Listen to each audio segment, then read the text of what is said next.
many students face problem in beginning. So how to break the inertia, or how should I start writing answer?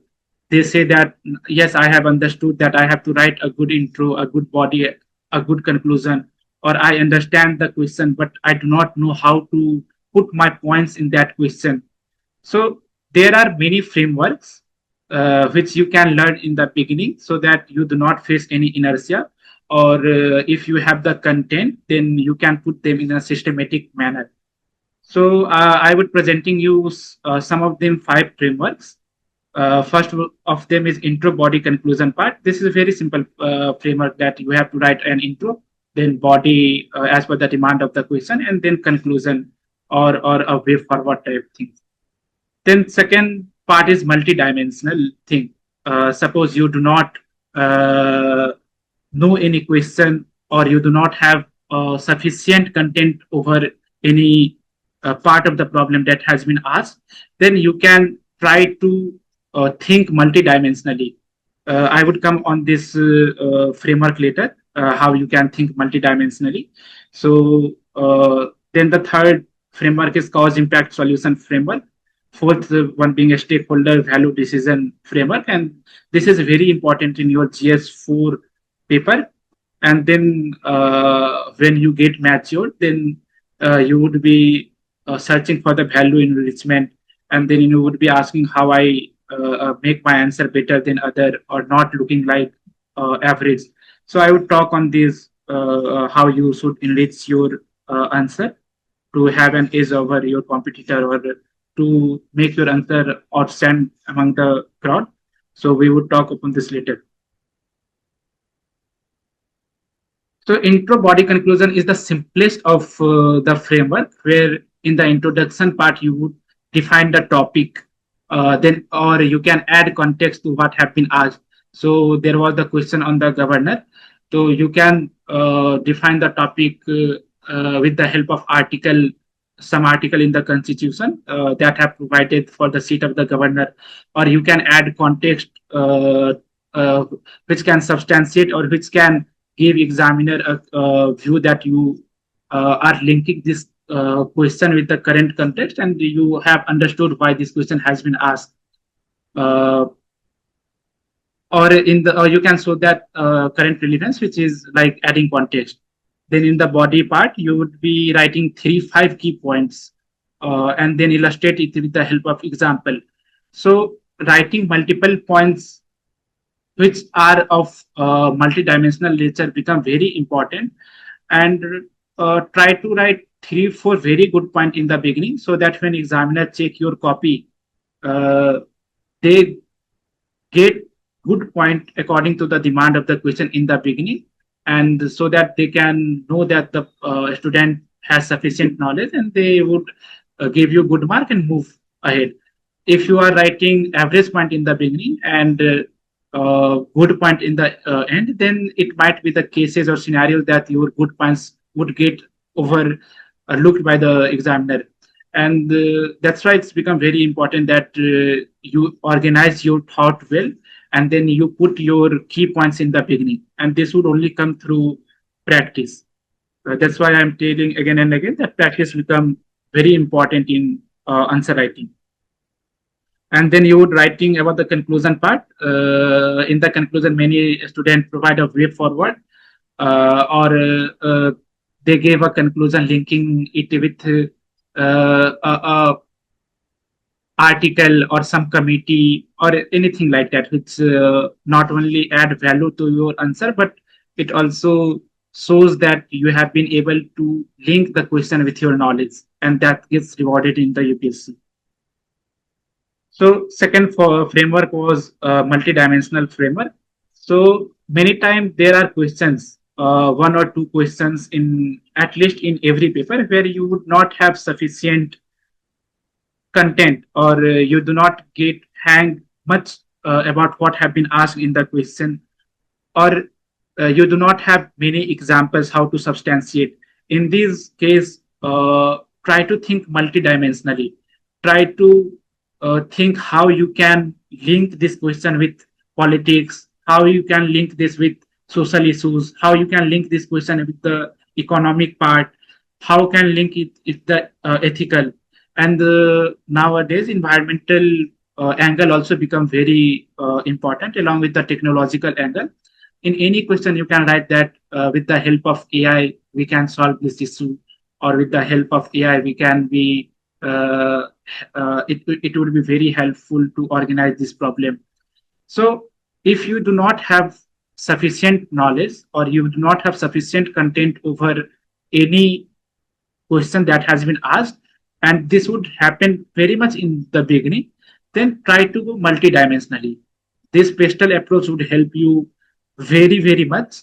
And to start with, you can put the beginner sentence or starter sentence that issue has multiple dimension socially, or you can then write in the body part that socially, this economically, administratively. So it would also show that your answer has become multiple dimension and that you have a good understanding, even if you do not have a good hold over the content.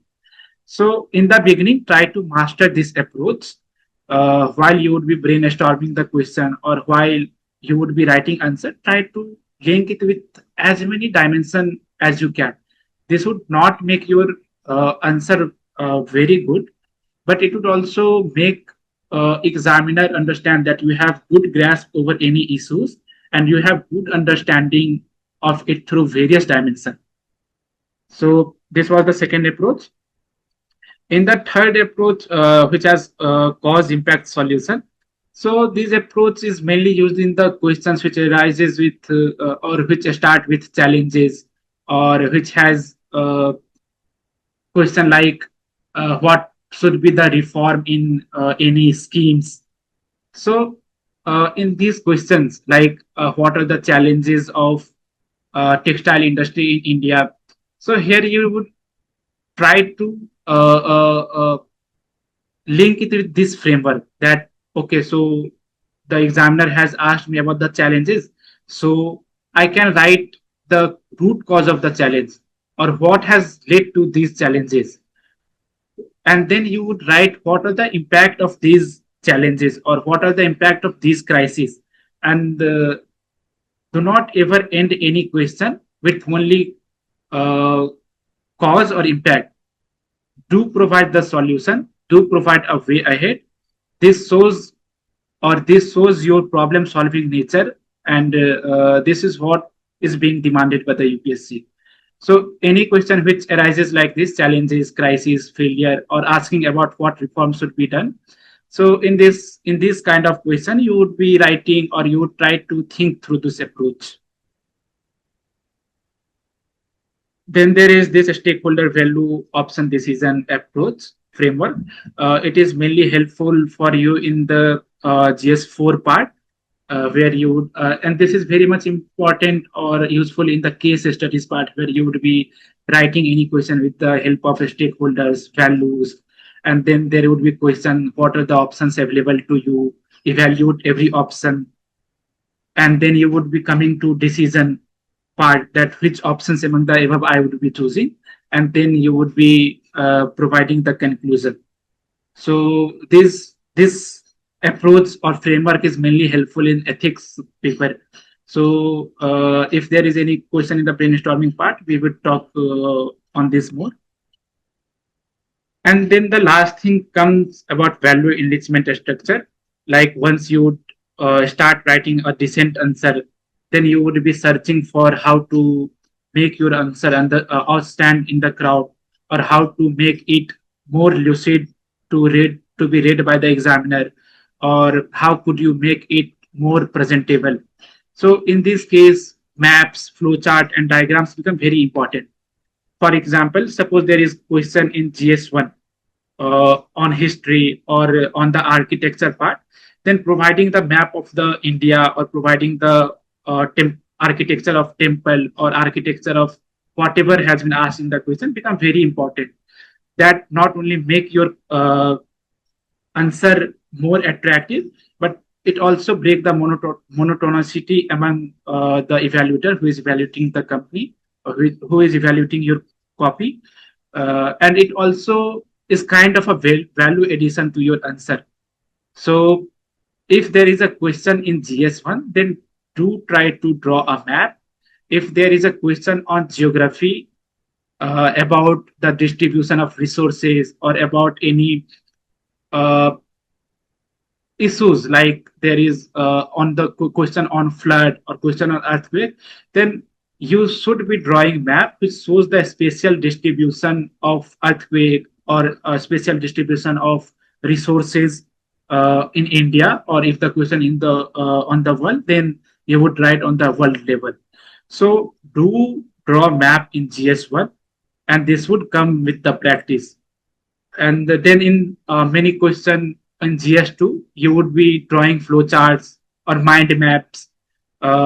Suppose there is a question on the role of the governor or anything, then in the beginning you would uh, draw a hub and spoke model where you would be writing governor in the beginning, and then you would be drawing multiple spokes where you would be writing a political role, economic role, federal role, and on every part you would be writing a small example, or you would be writing article which substantiate that rule.